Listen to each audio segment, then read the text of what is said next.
A critical plan to secure long-term military support for Ukraine by institutionalizing it under NATO's direct command has collapsed in Brussels.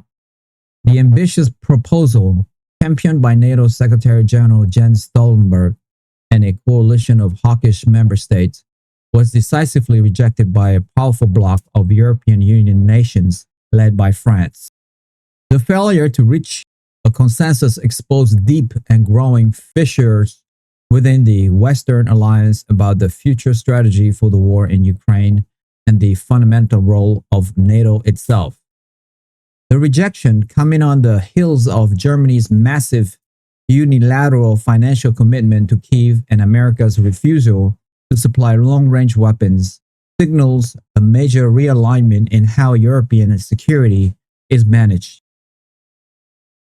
With key EU powers pushing back against a US influence NATO frameworks in favor of a more European-led approach.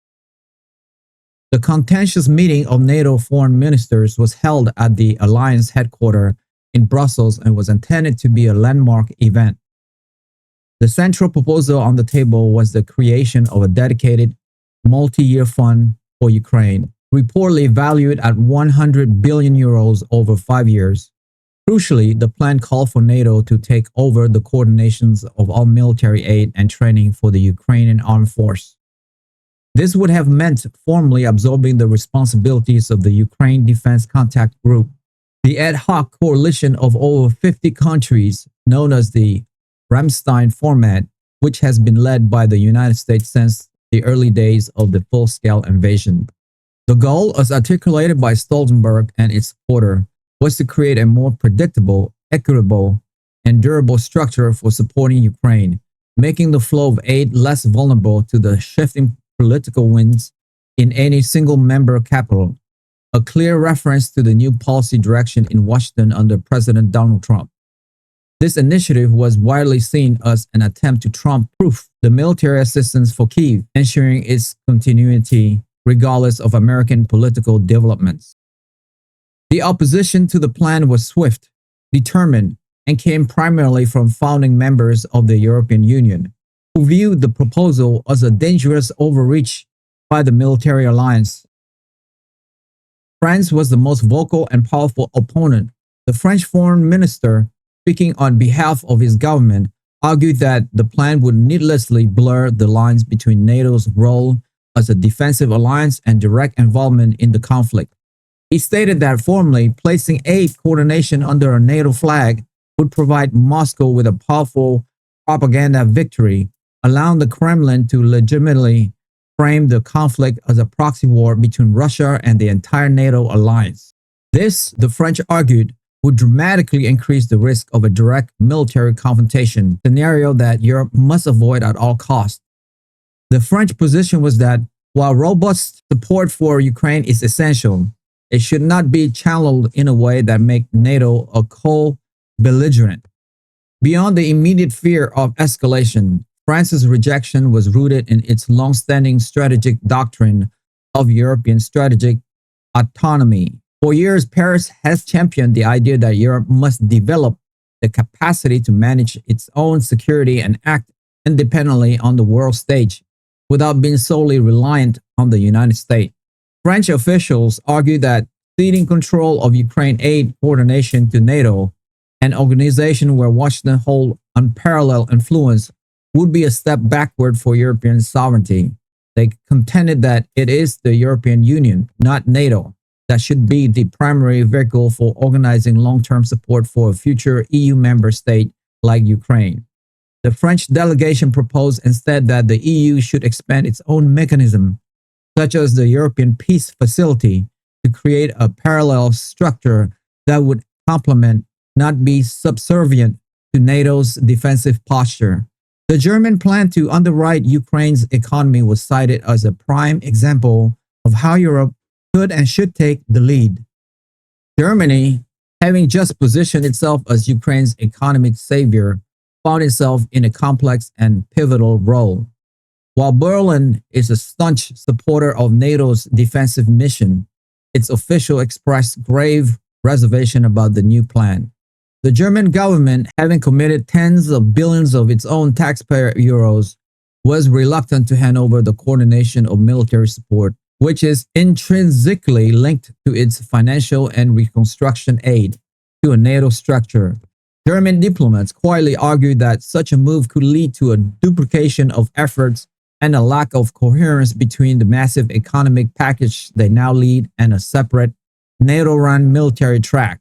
They supported the French view that a more integrated EU-centric approach was now more appropriate, especially given Germany's new status as the primary financial stakeholder in Ukraine's survival. With American leadership on the issue now perceived as less certain, Berlin felt that the center of gravity for Ukraine's strategy should shift to Europe, and specifically to Brussels and Berlin, not to NATO headquarters. Other major EU countries, including Italy and Spain, sided with the Franco-German position. Their governments, facing domestic populations wary of deeper involvement in the war, voiced strong concern about the risk of escalation. The Italian foreign minister pointed out that the current Ramstein format, while imperfect, has the advantage of being a flexible coalition of the willing, allowing countries to contribute without placing the entire alliance in the crosshair. A formal NATO-led mission, he argued, would remove that distinction. The Spanish representative echoed these fears, emphasizing the need to focus on a diplomatic solution to the conflict, which they felt would be undermined by what could be perceived as an overtly aggressive move by NATO. The most absolute and uncompromising opposition came from Hungary. The Hungarian foreign minister, acting on direct instruction from Prime Minister Viktor Orban, declared that his country would veto any proposal that involved NATO providing direct, coordinated lethal aid to Ukraine. He reiterated his government's long-held position that NATO is a defensive alliance and must do everything possible to avoid being dragged into the conflict. He stated that Hungary would not contribute a single cent to a €100 billion fund for arming Ukraine and would block any institutional transformation that moved the alliance one step closer to war. While other nations offered strategic and political arguments, Hungary's position was a simple and unmovable red line, effectively guaranteeing that the required consensus for the NATO plan was impossible to achieve. The plan's proponents, which included the United Kingdom, Poland, the Baltic states, and most Scandinavian countries, were deeply frustrated by the outcome. They argued passionately that the rejection was a grave strategic error. The Polish foreign minister warned that a failure to institutionalize support would create a vacuum that Russia would exploit. He argued that Moscow respects only strength and that a unified long-term NATO commitment was the single most effective form of deterrence. The representative from Lithuania called the decision a victory for ambiguity and a defeat for clarity, leaving Ukraine and the entire eastern flank of NATO in a more precarious position. They contended that the fear of escalation was misplaced. In their view, the greatest risk of escalation comes from a perception of Western weakness and disunity, which this decision actively fosters. The reaction from the Trump administration in Washington was muted and measured, reflecting its broader America-first reorientation of foreign policy. Secretary of State Marco Rubio released a carefully worded statement acknowledging the robust debate among our European allies. He stated that the United States respect the consensus-based decision-making process of the alliance and call on all members to remain united in our condemnation of Russian aggression. The statement notably did not express strong disappointment or advocate for the defeat plan. Instead, it subtly placed the onus back on Europe, with Secretary Rubio adding that the United States supports efforts by our European partners to take on a greater share of the burden for their own security.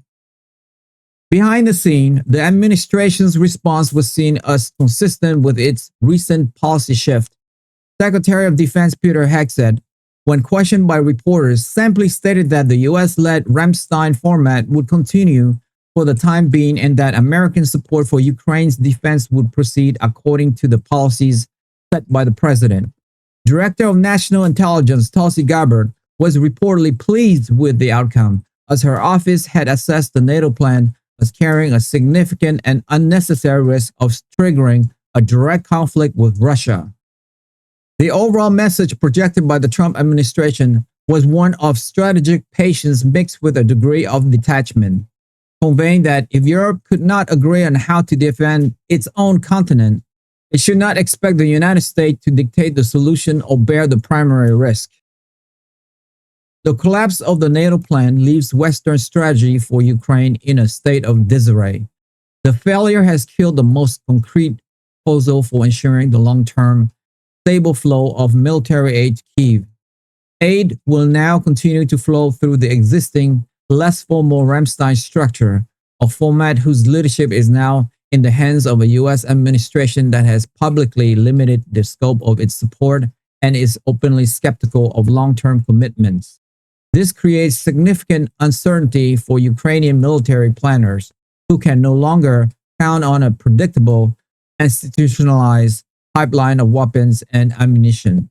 More broadly, the episode has exposed the fundamental disagreement at the heart of the Western alliance.